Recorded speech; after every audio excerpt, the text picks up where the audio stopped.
In this video, I'm going to show you how I made these miniature frames for a video that I produced a while back, and it covers the case of when the Mona Lisa was stolen. If you're interested in checking out the video that features this miniature model, I'll link it in the top corner here or in the description below. It's in a playlist called Miniatures and True Crime.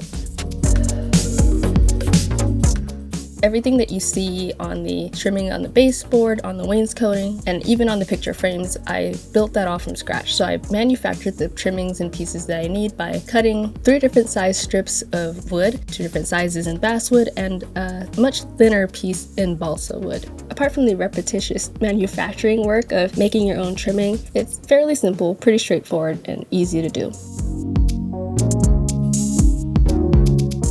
Once I got all the strips cut down, I glued them together and got them all ready to be sanded down.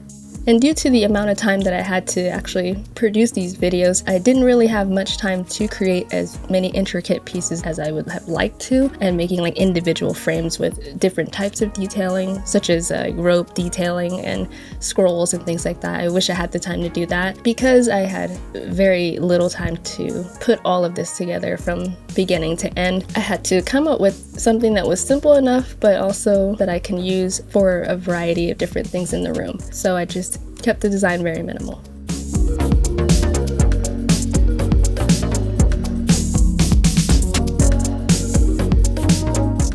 And here are the finished pieces all glued together, ready for sanding.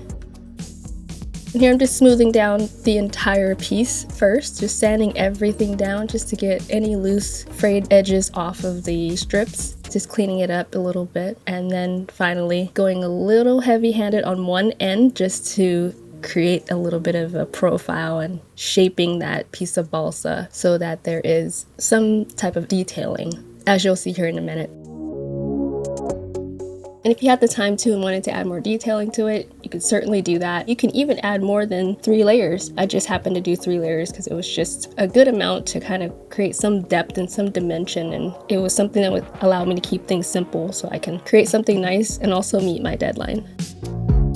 So there you go. It's not a huge profile, but that's kind of the gist. So you can see here in the batch, once I finished everything, how I created a bit of a slant there just to give it a little bit of a style. Now that these are all sanded, we're ready to cut them down and begin making frames. But first, let's clean up this mess.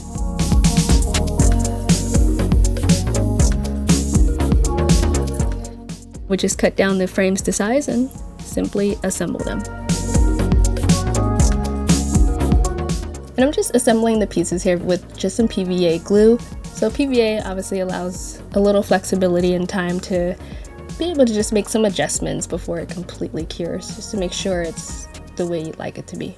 As you can see here, there are a variety of different size frames. So I did actually make a few more of these and pretty much use the same technique, but with thinner and smaller strips to make these smaller frames. So you can kind of try a lot of different things with this technique. This is just a basic formula for creating and building up your own trimming that fits the model that you're making. Finishing off with a little coat of paint. Actually, I think I did multiple coats of paint, but this gold paint really does bring the frames out and give it a nice, elegant look. It helps define the detailing of those layers of wood that we stacked on top of each other.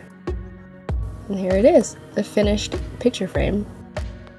Now it's time to frame some pictures. Just gluing the image down on some illustration board and then hot gluing the frames right on top of the images. And these are pictures, some of which, a majority of them were pictures that were in the Louvre at the time that the Mona Lisa was stolen, and they were hung in that room with her. Some of them I couldn't make out which pictures they were, so I had to just kind of find whatever was close and what could have likely been in that room based on just research and a lot of homework to see how to fill those gaps.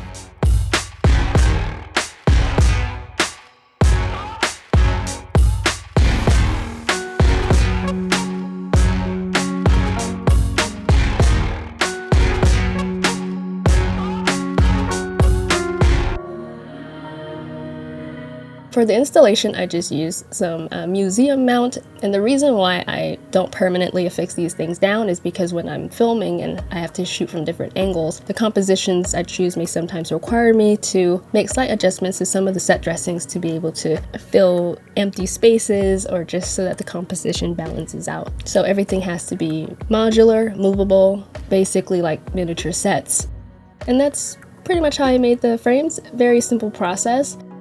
I hope you enjoyed that video, and if you found it helpful, please give it a like. Thank you so much for watching, and I'll see you in the next one. Until then, happy crafting.